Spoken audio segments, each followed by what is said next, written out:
રાજકોટ શહેર પોલીસ દ્વારા હેડક્વાર્ટર ખાતે 13 તુજકો અર્પણ નામના કાર્યક્રમનું આયોજન કરવામાં આવ્યું હતું. આ દરમિયાન પોલીસ કમિશનર રાજુ ભાર્ગવ સહિત ઉચ્ચ અધિકારીઓની હાજરીમાં 362 ચોરાયેલા મોબાઈલ કિંમત ₹59.44 લાખ મૂળ માલિકોને પરત સોંપવામાં આવ્યા હતા. તેમજ સાયબર ફ્રોડનો ભોગ બનેલ લોકોને પણ 1.76 કરોડની રોકડ પરત કરવામાં આવી હતી. આમ કુલ 2.36 કરોડ જનતાને પરત મળ્યા હતા, જેમાં એક વ્યક્તિને 6 વર્ષ પૂર્વે ખોવાયેલો મોબાઈલ મળ્યો હતો, તો કેન્યાના વિદ્યાર્થીનો પરીક્ષામાં જતી વખતે ગુમ થયેલો મોબાઈલ પરત મળતા તમામે પોલીસનો આભાર માન્યો હતો. જ્યારે પોલીસ કમિશનરે લોકોને સાવચેત રહેવાની અપીલ કરી હતી. પોલીસ કમિશનર રાજુ ભાર્ગવના જણાવ્યા અનુસાર છેલ્લા 3 મહિનામાં રાજકોટ શહેર પોલીસ સ્ટેશન વિસ્તારમાંથી ગુમ થયેલ ચોરાયેલ મોબાઈલ ફોનની ફરિયાદ કે અરજી મળતી હોય છે.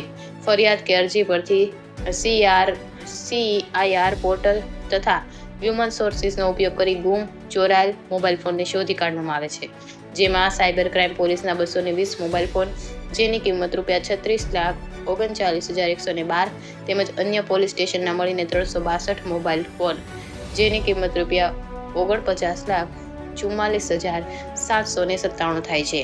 આ તમામ મોબાઈલ ફોન તેના માલિકોને પરત કરવામાં આવ્યા હતા.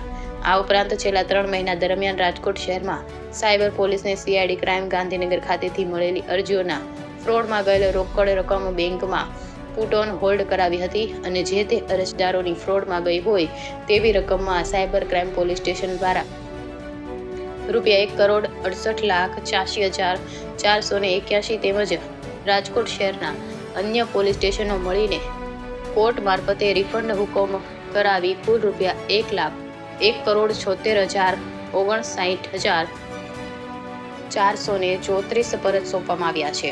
રાજકોટ શહેર પોલીસ દ્વારા મોબાઈલ ફોન તથા સાયબર ફ્રોડની રિફંડ મળીને કુલ ₹2,36,04,431 પરત કરવામાં આવ્યા છે. વધુમાં તેમણે જણાવ્યું કે પોલીસ દ્વારા પરત કરી દેવામાં આવેલી રકમ સાયબર ચોરીમાં જે રકમ ગઈ છે તેના કરતાં ઘણી ઓછી છે. ત્યારે લોકો સાવચેતી રાખી અજાણી લિંક પર ક્લિક ન કરે, અજાણી એપ્લિકેશન ઇન્સ્ટોલ ન કરે તેમજ પોતાના પાસવર્ડ કે OTP કોઈ સાથે શેર ન કરે તે જરૂરી છે. જો લોકો આ બાબતનું ધ્યાન રાખશે તો સાયબર ક્રાઇમ થતી ખાતામાંથી જતી રકમમાં ઘટાડો લાવવામાં મદદ મળશે. સૌએ મોબાઈલ પણ સાચવીને રાખવાની અપીલ પણ તેમણે કરી હતી. આ તકે 6 વર્ષ પૂર્વે ખોવાયેલ મોબાઈલ પરત મળતા દિલીપભાઈ ખુશખુશાલ બન્યા હતા અને જણાવ્યું હતું કે પોલીસનો ખૂબ ખૂબ આભાર. તેઓએ 6 વર્ષ બાદ પણ મારો મોબાઈલ શોધી આપ્યો છે. મોબાઈલ લીધાના 6 મહિનામાં જ મોબાઈલ ગુમ થઈ ગયો હતો અને આજે 6 વર્ષ બાદ મોબાઈલ પરત મળ્યો છે. વિવોનો 12,000નો મોબાઈલ પરત મળતા ખુશ હતા અને પોલીસના આભારી છું.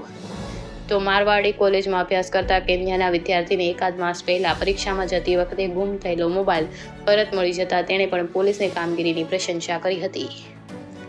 રિપોર્ટર ભરત ભરડવા સાથે રોહિત ભોજાણી, રાજકોટ. દિલીપભાઈ ગમટા.